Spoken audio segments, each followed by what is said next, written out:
1000 രൂപയുടെ 18 മാസ തവണകളും സ്കീം 2-ൽ 2000 രൂപയുടെ 15 മാസ തവണകളുമാണുള്ളത്. ഓരോ മാസവും നറുക്കെടുപ്പ്. വിജയികൾ തുടർന്ന് പണമടയ്ക്കേണ്ടതില്ല. Anupama gold gallery, golden diamond, Edavanna, Thiruvali, Othayi.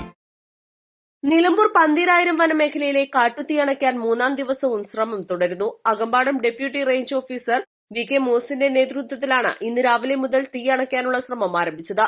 Wayanad ജില്ലയുടെ അതിർത്തിയിൽ 12,000-ലേറെ ഏക്കറിൽ വ്യാപിച്ചു കിടക്കുന്ന മലപ്പുറം ജില്ലയിലെ ഏറ്റവും വലിയ വനമേഖലയാണിത്. നിലമ്പൂർ നോർത്ത് ഡിവിഷനിലെ എടവണ്ണ റേഞ്ചിൽ ഉൾപ്പെട്ട അകമ്പാടം വനം സ്റ്റേഷൻ പരിധിയിലെ പന്തീരായിരം വനമേഖലയിലാണ് വ്യാപക തീ പടരുന്നത്.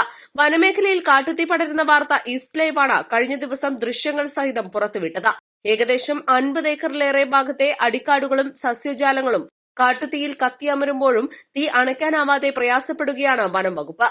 കൂരമാൻ, മുള്ളൻ പന്നി, ഇഴജന്തുക്കൾ ഉൾപ്പെടെയുള്ള ജീവികളും കാട്ടുതീയിൽപ്പെട്ടിട്ടുണ്ട്. ഏക്കർ കണക്കിന് വനമേഖല ഇതിനോടകം കത്തിനശിച്ചു. തിങ്കളാഴ്ച തുടങ്ങിയ കാട്ടുതീ ഇപ്പോൾ കൂടുതൽ ശക്തിയോടെ പടരുകയാണ്. അകമ്പാടം വനം സ്റ്റേഷനിൽ നിന്നുള്ള വനപാലകർ 3-ാം ദിവസവും തീ അണയ്ക്കാനുള്ള തീവ്രശ്രമത്തിലാണ്.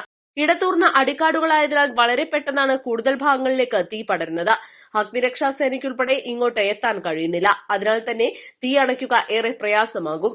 പന്തീരായിരം വനമേഖലയിലെ കരടിപ്പാറ ഭാഗത്താണ് തീ പടരുന്നത്. വനത്തിനുള്ളിലേക്ക് പോകാൻ റോഡില്ലാത്തതിനാൽ തീ അണയ്ക്കാൻ മാർഗമില്ലാത്ത അവസ്ഥയിലാണ്.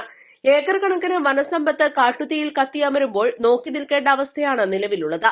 മുൻപ് വനംവകുപ്പ് പന്തീരായിരം വനമേഖലയെ സംരക്ഷിക്കാൻ സേവ് പന്തീരായിരം പദ്ധതി നടപ്പിലാക്കി ജനപങ്കാളിത്തത്തോടെ പന്തീരായിരം മേഖലയെ സംരക്ഷിച്ചിരുന്നു. എന്നാൽ കുറച്ചു വർഷങ്ങളായി വനംവകുപ്പ് ഇത്തരത്തിൽ ഒരു നടപടിയും സ്വീകരിക്കുന്നില്ല. പന്തീരായിരം വനത്തിൽ തീ പടരുന്ന സാഹചര്യത്തിൽ കാട്ടാനകൾ ഉൾപ്പെടെയുള്ള വന്യമൃഗങ്ങൾ പുഴയോരങ്ങളിലേക്കും ജനവാസ മേഖലയിലേക്കും എത്താനുള്ള സാധ്യത വർദ്ധിച്ചിരിക്കുകയാണ്.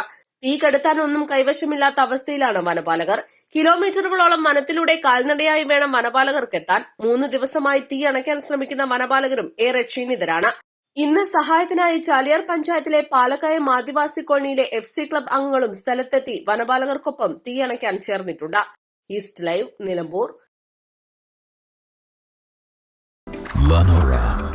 Lenora is different from others. Years of perfect stitching experience. Lenora linen, cotton cloth and stitching. Pandikad Road, Vandoor.